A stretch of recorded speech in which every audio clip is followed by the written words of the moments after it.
Assalamualaikum warahmatullahi wabarakatuh. Perkenalkan, nama saya Afif Arzaki, mahasiswa jurusan Manajemen Angkatan 2018 Fakultas Ekonomi dan Bisnis Universitas Riau. Pada kesempatan kali ini saya akan menjelaskan yaitu apa itu Human Research. Pertama yaitu Human Research Project Management. Manajemen sumber daya manusia adalah suatu ilmu atau cara bagaimana mengatur hubungan dan peranan sumber daya dalam tanda kurung tenaga kerja yang dimiliki oleh individu secara efisien dan efektif serta dapat digunakan secara maksimal sehingga tercapai tujuan atau goal bersama perusahaan, karyawan dan masyarakat menjadi maksimal. Kedua yaitu ada tahapan dalam Human Research Project Management. Yang pertama yaitu tahap perencanaan sumber daya. Yang kedua yaitu memperoleh project team. Yang ketiga yaitu mengembangkan project team. Yang keempat yaitu mengontrol tim project. Itu selanjutnya itu case to managing people dan motivasi. Yang pertama itu melakukan persiapan dan seleksi tenaga kerja. Yang pertama itu persiapan.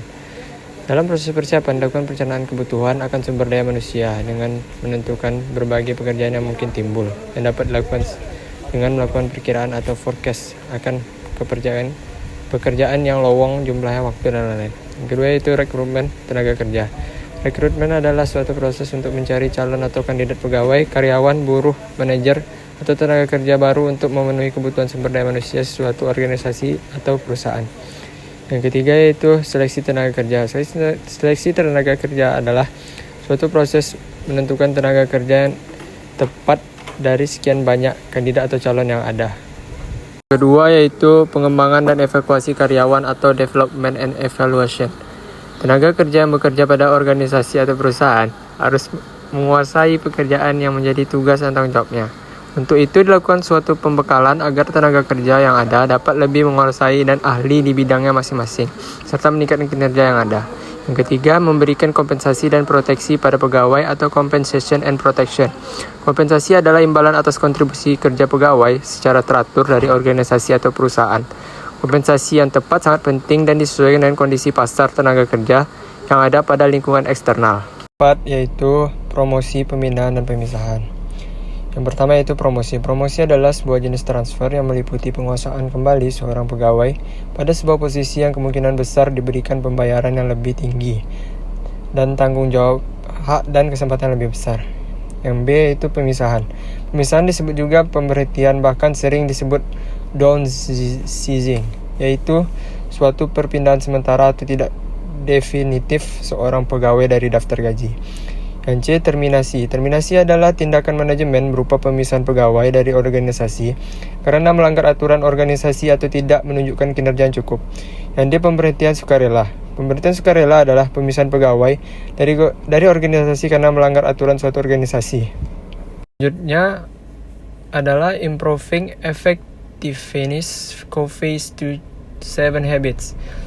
Kebiasaan Covey's untuk meningkatkan efektivitas proyek yaitu yang pertama, jadilah proaktif. Yang kedua, mulailah dengan tujuan akhir. Yang ketiga, utamakan hal pertama. Yang keempat, pikirkan menang atau menang. Yang kelima, berusahalah terlebih dahulu untuk memahami, kemudian untuk dipahami. Yang keenam, bersinergi. Dan yang terakhir, mengasah dan menganalisis.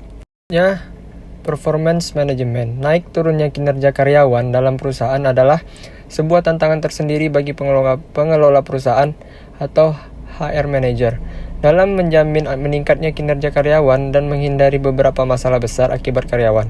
Maka perusahaan perlu melakukan performance management untuk menjamin kinerja karyawan serta menciptakan sistem terbaik dalam perusahaan. Manajemen kinerja atau performance management dapat dianggap sebagai proses sistematis di mana organisasi melibatkan karyawannya dalam mencapai misi dan tujuan organisasinya. Banyak penelitian yang menunjukkan bahwa adanya kolerasi yang erat antara manajemen kinerja yang efektif dengan pencapaian tujuan organisasi.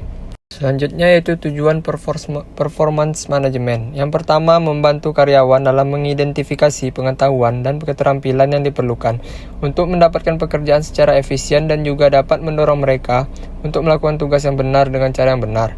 Yang kedua, meningkatkan kinerja karyawan dengan mendorong pemberdayaan karyawan, motivasi dan penerapan mekanisme penghargaan atau reward yang efektif. Yang ketiga, meningkatkan sistem komunikasi dua arah antara supervisor dan karyawan untuk dapat memperjelas ekspektasi perusahaan mengenai peran dan akuntabilitas karyawan dalam melakukan pekerjaan. Terakhir ada kesimpulan.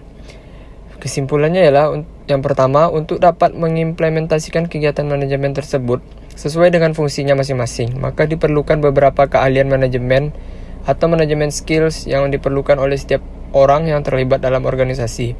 Yang kedua, ilmu untuk mengelola proyek tersebut dengan manajemen proyek. Jadi, manajemen proyek adalah suatu aktivitas penerapan pengetahuan, keahlian, metodologi, dan teknik memanfaatkan sumber daya untuk mengelola sebuah proyek untuk memenuhi harapan pihak-pihak yang berkepentingan.